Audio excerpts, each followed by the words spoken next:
Good morning, Arizona. Hey, Dan?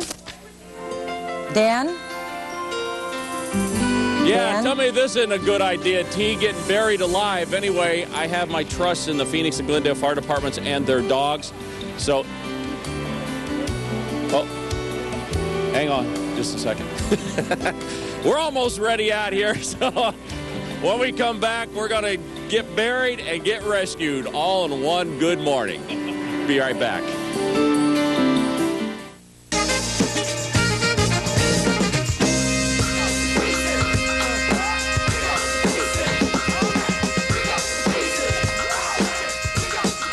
All right, Dan, hold on one second. I'm just plugging my earpiece back in. It came out.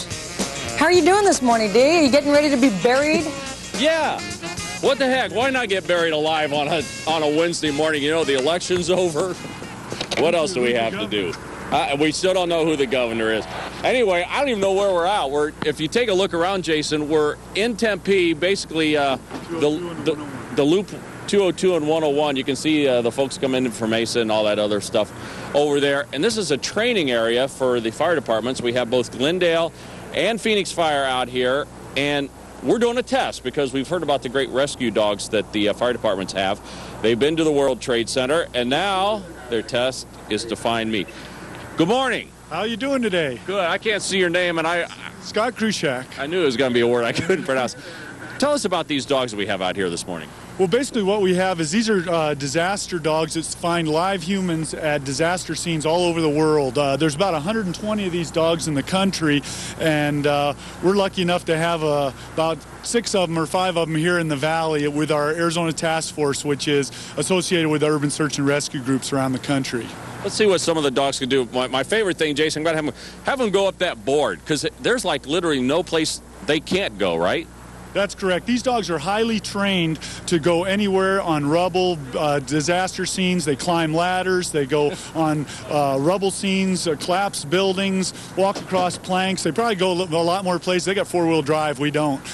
The interesting thing, you were telling me these dogs aren't specially bred for this. You guys go to the Humane Society or the dog pound and just find one you like? Absolutely. The dog that you're looking at right there actually was on death row over at the pound and kind of came back, and we saved the dog and turned it into a search dog, saving human lives now. And both of these are veterans of the World Trade Center? One of the dogs is from the World Trade Center. The other one wasn't certified yet. Now, the dog that's going to find you was at the World Trade Center.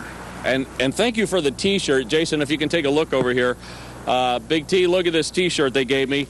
I'm not saying we're cheating or anything, but I just want to make sure when the dog gets over here, she finishes her job. So anyway, can you see the hole I'm going into down here, T? Dan, I'm a little worried because aren't you claustrophobic? Yes. Oh, my gosh. This is like sending Brad to the fair when he's allergic to all of the animals. You know, Brad doesn't go around horses anymore. Why am I going into small culverts? I don't know. Why did we do that to you? How's your ankle doing? Before, is that correct? The dog and I have never met before. But I am a dog person. There you go. Well, you'll love these dogs. They're a lot of fun. They love humans. They're very social animals. They're not like police dogs. They just like finding people and helping people out. Oh, Dan, I'm nervous. How far down does that thing go again? How far back are you going? They said there's room for 2. Oh, Dan. But I've asked for a single. Oh, Dan. Just, you know what, just real quick, why both Glendale and Phoenix out here And today? Peoria also. Oh, and Peoria. You never turned around. Hi, Peoria. Works at Palo Verde Nuclear Plant. Basically, what we have is our group is a nonprofit group comprised of valley firefighters from all around the valley, and then we deploy back with the fire department on the urban search and rescue team. So we have a very diverse group of individuals. All right. I still don't get this, T. Bruce gets catered breakfast from Tarbell's. I get an old sewer culvert. Not only that, Brad's on a cruise. Brad's on a cruise. Dave just showed up with our food for breakfast. Yeah, Dave the Garden Guy getting you guys breakfast, and here I am. Well, should I climb in there? Whenever you're ready. Climb in there. Okay, again, though, the dog is not watching you do this, right? No, where is the dog here? I guess that's my first question. Yeah, the dog's ready to go. He'll be ready to go in 2 seconds. By the time you get in there, By the time you get in there, the dog will be on you. But they're going to start him. You'll be in there for about a minute. Dan, they're going to start him someplace else, though, right? So they don't just... What's that? They're going to start the dog someplace away from you, right? So Yeah, at least that's they can what spend time. he was just saying. Yeah, that's what I thought. Way back over there. Okay. Or this way. The dog Or this will come way. from somewhere else. You won't see him anyway. You'll be in the hole. Oh, It's going Dan. to start in Flagstaff, work its way down the hill.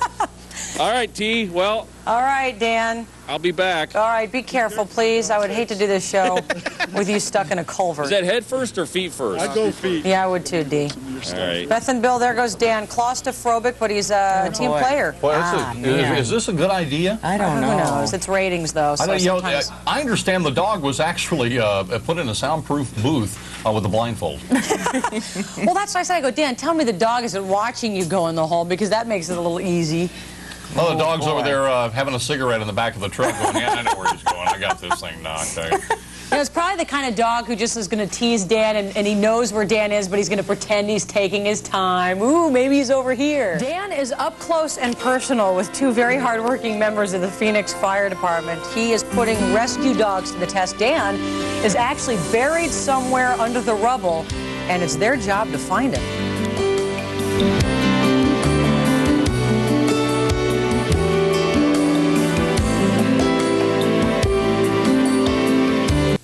Welcome back, everyone. It is 7:14 on this Wednesday morning. We've been following the election. That's been the big story. But the other big story is that our very claustrophobic Dan Davis is buried in rubble, and it is the rescue dog's job to find him. You're looking at Captain Scott Grushak from the Phoenix Fire Department. Good morning, Captain.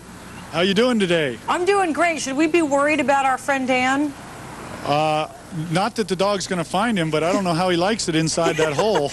Now, did you know he was claustrophobic before we decided to set this up with you guys? Well, he said he doesn't like dark places unless they're really tight, too. Good. So did you give him a lamp to take down in there with him? We gave him a teddy bear. Oh, that's sweet. I know we can hear him on the radio. He can hear us. But, Dan, if you can just signal that you're okay. Actually, I'm pretty good. This is a nice big culvert. This must have been the one just before it goes into the sewer plant carrying a lot of stuff, because it's actually pretty good size. It's about, I'd guess maybe 3 feet tall, and I do have a blanket, but let me tell you, the mattress is lumpy because they didn't take the rocks out of it.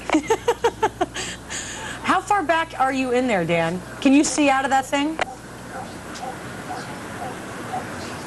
Dan, can you see out of there? Or are you pretty far back? Captain, I think we lost him. How far back is he? You know what? He's down, buried probably about 10, 15 feet underneath the rubble, down up inside. So he's probably pretty comfortable. Now, we have how many rescue dogs who are going to try to find Dan?